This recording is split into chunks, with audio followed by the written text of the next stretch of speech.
신명기 32장 20절부터 29절 말씀 교독합니다. 오늘 말씀도 모세가 이스라엘 백성에게 가르친 찬송가를 내용으로 하고 있습니다. 오늘 내용은 경노하시는 하나님에 대해서 찬송하고 있습니다. 진노하시는 하나님, 어떤 내용으로 진노하시는지 말씀하고 있는데요. 첫째는 여호와께서 얼굴을 숨기십니다. 20절과 21절 말씀입니다. 얼굴을 숨기시는데요. 내가 내 얼굴을 그들에게 숨겨 그들의 종말이 어떠함을 보리니. 그러니까 숨긴다고 하는 것은 이스라엘 백성에게는 안 보이는, 하나님이 안 계신 것처럼 그렇게 그냥 느끼게 하는데 하나님께서 다 보시는 거예요. 그들의 종말하는 것을 일일이 다 보시면서도 하나님께서 개입을 안 하시는 겁니다. 그냥 가만히 놔두시는 거죠. 그것을 로마서는 6이라고 이야기를 합니다. 내버려 두신다라고 그렇게 표현을 하죠. 그 이유는 하나님이 아닌 것을 섬기고 허무한 것을 섬겨서 하나님을 진노하시게 했기 때문입니다. 22절 말씀에 그렇게 하죠. 그 하나님이 아닌 것을 내 질투를 일으키며 허무한 것을 내 진노를 일으켰다. 하나님 아닌 것을 섬겨가지고 하나님처럼 섬겨가지고 우상을 섬기는 거죠. 하나님을 화나시게 한 거죠. 또 허무한 것을 섬겨가지고 하나님께서 그냥 막 그 화가 나시도록 이스라엘 백성이 만들었다는 거죠. 그래서 그런 일이 일어난 거예요. 종말을 당할 때 하나님께서 얼굴을 숨기시면서 그냥 놔두시는 거죠.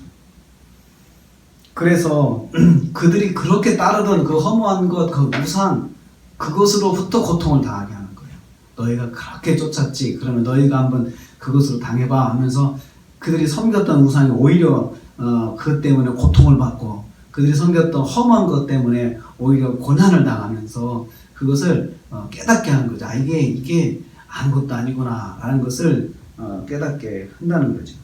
우상을 쫓고 이방인의 풍습을 따라하면 따르던 그것으로부터 고통을 당하게 하실 것이다 라고 하는 거죠. 하나님은 불순종한 성도에게 관심을 두지 않으시고 그냥 내버려 두실 때가 있다는 거예요. 그게 바로 심판입니다. 하나님의 심판입니다. 두 번째로 하나님의 진노의 불과 재앙이 삼킬 것이다. 이제 혹독한 불과 재앙이다. 불은 다 태워버리는 것이고 또 재앙으로는 고통을 당하게 하는 거죠. 땅과 그 소산을 불태워버리시고, 땅도 태우시고 소산을 불태운다. 그러면 땅을 쓸모없게 만드시는 거죠. 거기다가 또 종자를 뿌려가지고 또 다음에 또 농사를 한다든 그럴 수 없도록 이건 땅이 망해서 어떻게 할 수가 없다라고 땅이 기능을 발휘하지 못하도록 만드시는 거죠. 그래서 재앙을 쌓아두신다. 끝도 없는 재앙을 당하는 거예요. 그래서 거기 재밌는 표현이 있습니다. 밖에는 칼로, 전쟁으로 망하게 하고, 방에서는 놀람으로, 불안증이죠. 방에 왜 들어가 있습니까? 안전하려고 방에 들어가 있는 거죠. 밖에 전쟁이 있으니까 밖에 나가지 말고 집 안에 있어라 라고 이야기하는데, 집 안에 있으면 불안해가지고 못 견디는 거예요. 불안해서 불안증으로 해가지고 결국은 멸망한다. 놀람에 멸망하리니 스스로 망할 수밖에 없게 만드신다는 거죠.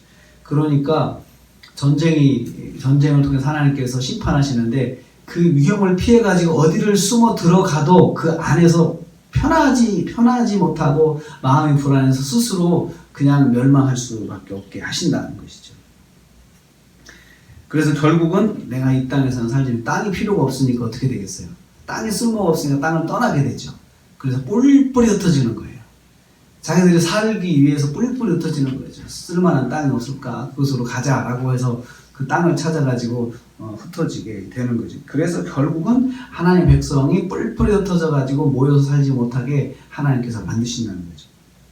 하나님 불순종한 백성, 불순종한 성도를 진노하심으로 심판하시는데 혹독한 심판, 감당이 안 되는 심판을 하게 하신다는, 그러면서 누가 봐도 이것은 하나님께 정말 내가 징계를 받는구나, 이것을 나도 느끼고 사람들도 느끼고, 저 사람은 하나님 믿는 사람인데 하나님을 제대로 안 믿었나 봐, 저렇게 하나님한테 저렇게 저 사람이 어려움 당하는데 아무도 돕지 않는 거 보면은 저 사람 하나님께 징계를 받나 봐, 이런 소리를 듣도록 놔두신다는 거죠.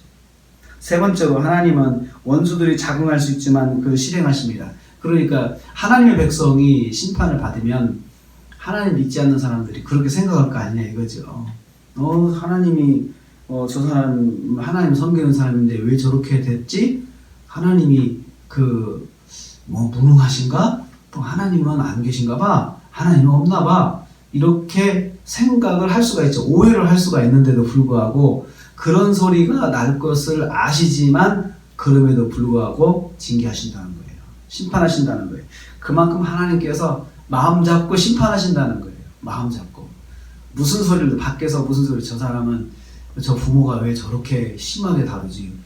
저 사람 자기 자식이 아닌가? 이런 생각을 밖에서 하더라도 철저하게 자식을 혼내고 이런 분들 있잖아요. 그런 것처럼 내가 그런 소리를 들을 망정 너희들은 확실하게 내가 심판하겠다. 그렇게 하나님께서 말씀하십니다. 그래서 지혜가 없어가지고 자기 종말을 분별하지 못한 까닭이라. 근데 결국은 왜 그런 일이 일어나느냐? 지혜가 없어서 그런 거예요. 자기들의 종말을 깨닫지 못한 거. 내가 이러다가는 하나님 앞에 심판받지. 이방인도 마찬가지예요. 내가 하나님의 사람들을 이렇게 하면 나도 결국은 심판받을 텐데 라고 하는 그 두려움이 없어지는데 그건 감각이 없어서 그런 거죠. 감각이 없어서. 그래서 지혜가 뭐냐? 자기 종말을 깨닫는 것도 지혜입니다. 내가 이러다가는 큰일 나지. 이게 지혜라는 거죠. 지혜.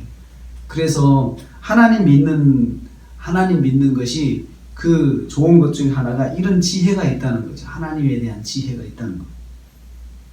하나님은 세상 사람들이 하나님에 대한 오해를 할 수 있을 정도로 자기 백성을 심판하신다는 것입니다.